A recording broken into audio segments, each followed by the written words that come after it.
আসসালামু আলাইকুম। বরগুনার ইসলামী আন্দোলনের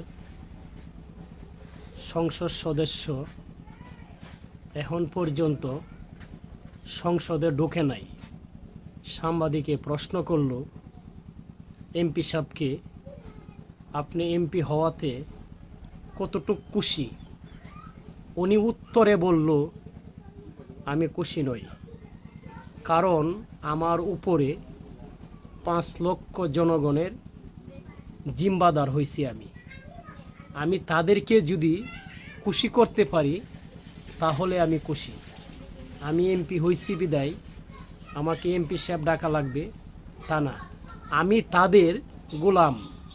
তো একটা এমপি যদি এই কথা বলতে পারে, সংসদে গেলে সে কি ভালো কাজ করবে না খারাপ কাজ করবে? কমেন্টে জানান।